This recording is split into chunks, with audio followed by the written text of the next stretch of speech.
Tiergarten, ja. Große Tiergarten. Lost in Berlin.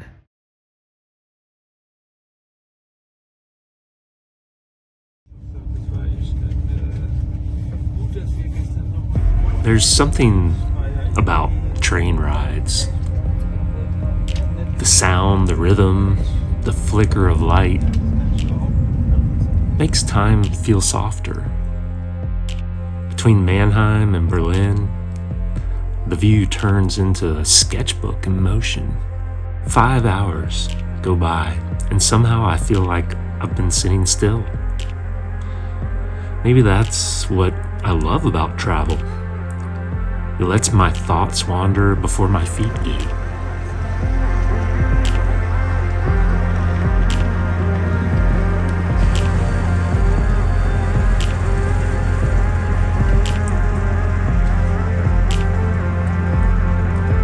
Berlin has around 180 museums. I guess enough to visit one every day for the next 6 months.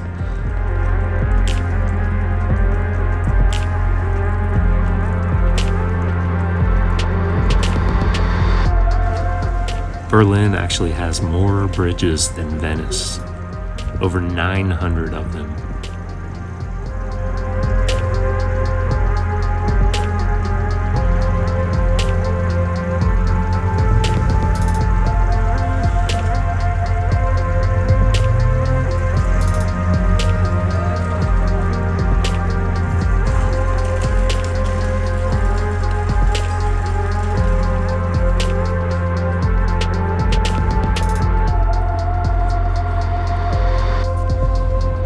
Berlin. I'm first gonna go to it's basically a Kunsthistorische Museum like in Wien. Hopefully, if I can find it. And gonna draw today and make a plan for galleries tomorrow to visit for hopefully to get a couple of shows. Pretty cool place. I passed by the Reichstag building, their parliament. Berlin shifts again, from old stone to glass and steel. The Sony Center was completed in 2000, and the roof is inspired by Mount Fuji in Japan. It's hard to believe this space used to be empty, a strip of no man's land between East and West Berlin. Now it's like a cathedral of motion and light.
The Gemäldegalerie was full of surprises.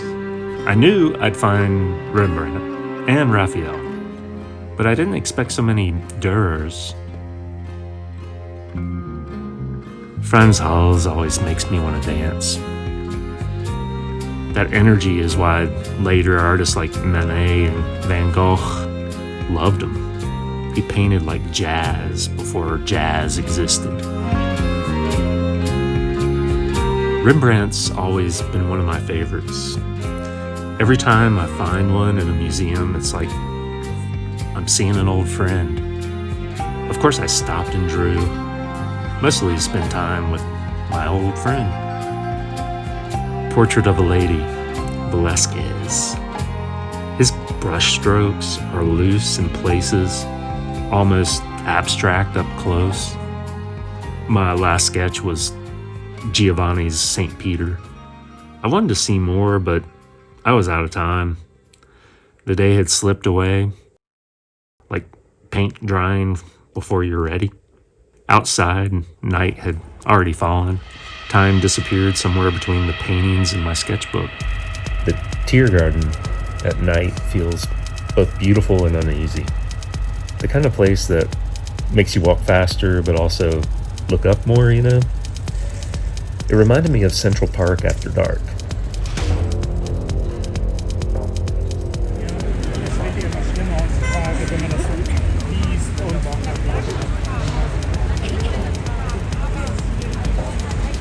Leaving the hotel behind, moments where old meets new, a modern building squeezed between historic facades in the morning light. You can feel the layers of history as you walk. I had 4 galleries on my list today, a plan that would take me over 17 kilometers on foot.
First stop, König Galerie. Doors closed, not until 11. Oh. And that's when it hit me. There's no way I'm seeing all 4 galleries today. The train back to Mannheim leaves at 16:30, and Berlin is bigger than my itinerary, obviously.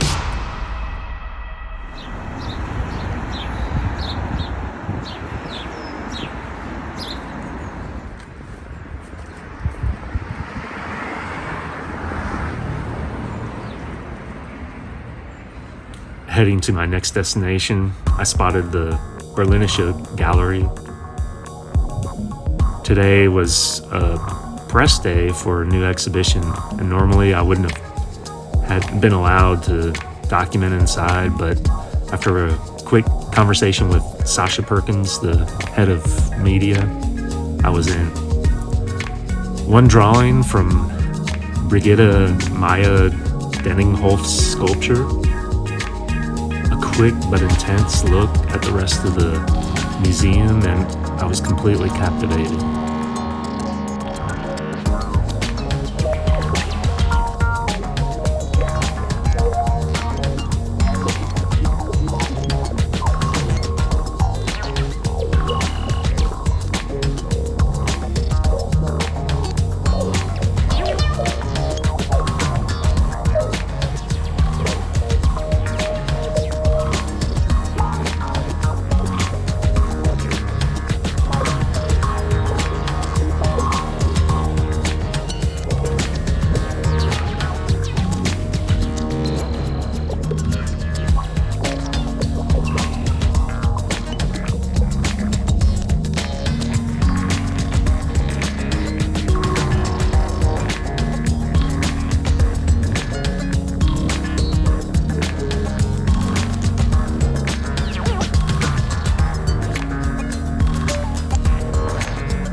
was still close to König Galerie, so I figured, why not head back? Just a 9-minute walk, and I'm so glad I went back. The gallery space is amazing, and the shows were just fantastic. Located on the ground floor was Stephan Balkenhol's exhibit. These figures stand in stillness. They're carved from solid tree trunks. Their surfaces are rough, their expressions actually unreadable, ordinary yet monumental. The marks of carving remain, each cut visible, each surface alive. Fragile, imperfect, and profoundly human.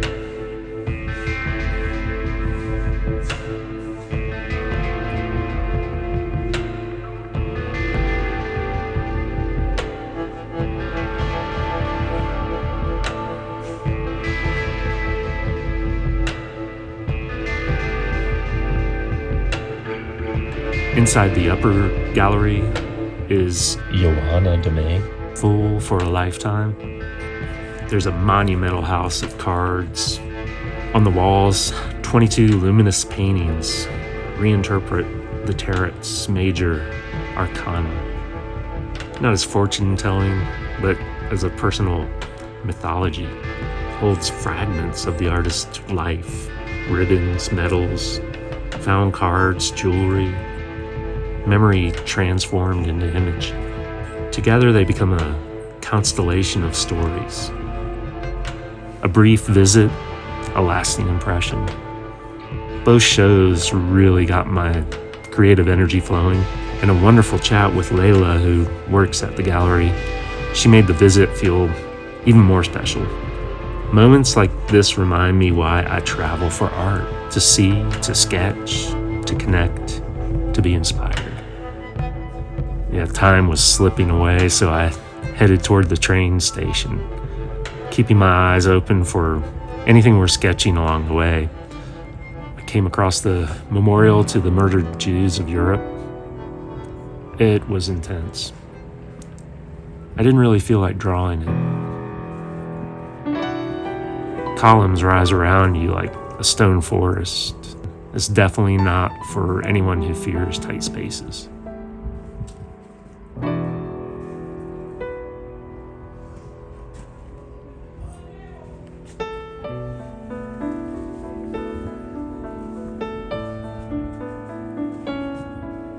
You choose your own path, and every turn brings you a new perspective, honestly.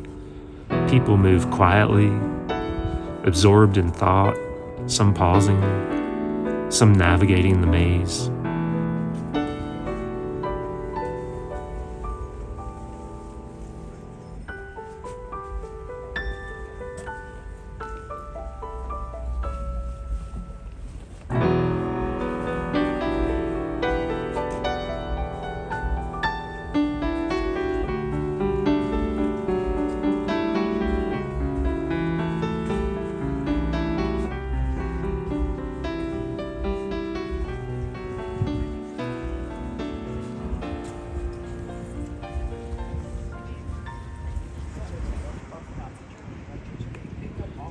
It really is an intense, almost meditative experience.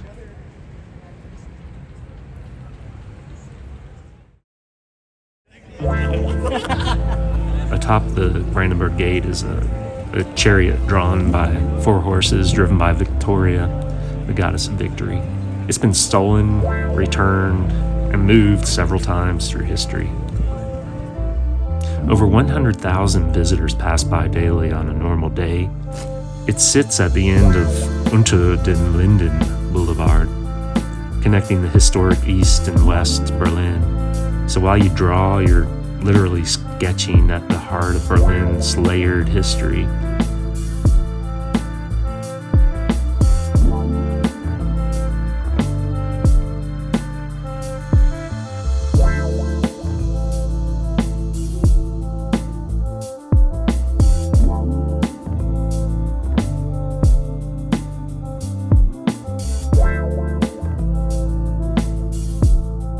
Back at the station, waiting, watching, listening. Time slowed.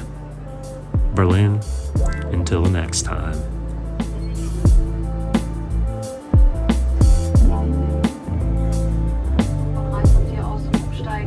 By the time I'd left Berlin, I'd walked over 29 kilometers in just 28 hours, through galleries, memorials, streets, and parks.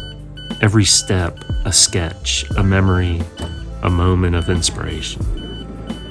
Berlin, you were intense, surprising, and unforgettable.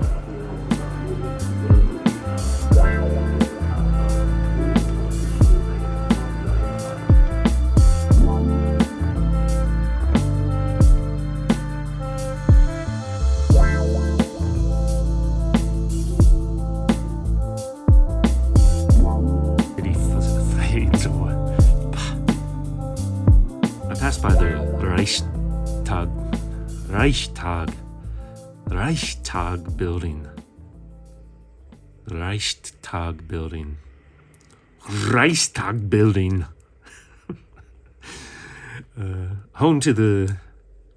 I passed by the Reichstag building, home to the German Bundestag, their parliament.